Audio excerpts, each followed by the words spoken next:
Kaixo, bueno, gaur ingo dugu bolatxo energetikoa. Hemen dauzkegu osagaiak. Erabiliko dugu datilak. Datilak daukate burni asko, orduan anemiaren kontra oso nahi. Gero almendrak, kasuntan biegordinik, baina eraniek ere bai tostatuta, o zigortuta etxen dauko zuen bezala. Almendra daukate kalzio pila. Gero mahaspasak baita mineral pila bat daukate. Daukate magnesioa, bufnie, ere bai, orduan oso osasuntsuak ere bai. Gero olio kokoa. Koko olioa dago orain oso modan, eta egia esan da olioa oso da antivirala eta antigripala. Kakao utzi bakarrik, kakao beltza. Almendrasko krema, almendra krema. Vale? Eta koko berrindua. Hemen dago. Produktu hauek dana di ekologikoak eta dana Legazpin bertan eros dezakegu. Bueno, errezeta oso erreza da. Orduan, inbar deguna, nila badauzke grisatuta osagai guztiak, orduan nahaztu dira.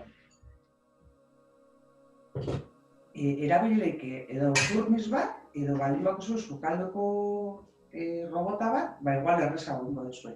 Orduan, botatzen dugu osagai guztiak, paspasak, olioa, kakaotxa, eta hemendik oilarakada bat.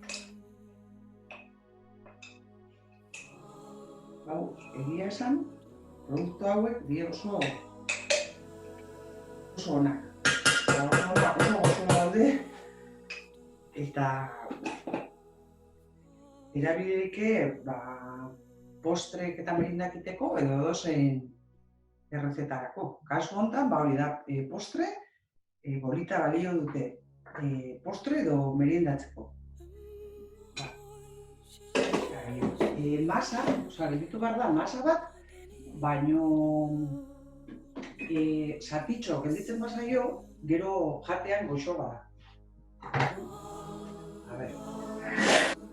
Ja, nahiko.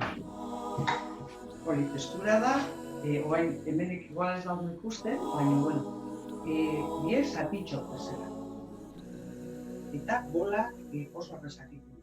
Orduan, orain, ontsi batera.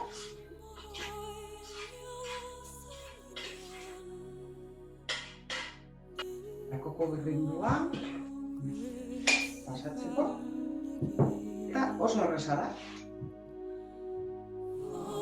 Bolatxo egiten dugu, igual ez oso hondik, bola hauek eramaten die oso onak mendira eramateko, kirola egiten dugunez, eta hori oso energetiko die, gaina kalitatezko energia ematen dute. Orduan, hola daukegunen ninda, pasatzen dugu koko raiatutik, eta egia esan oso polita gelditzen die. Gero ingo dut argazki bat, ere ikusteko. Nola gelditzen. Bueno, hau da oso erreza, eta hau umei gustatzen zaie asko itea. Itea eta jatea. Eta ikusiko duzue oso ona daudela. Hemen daukagu gure bolatxoak. Bueno, beste bat arte, eta animatzen zaeten itea errezeta hau. Bueno, agur!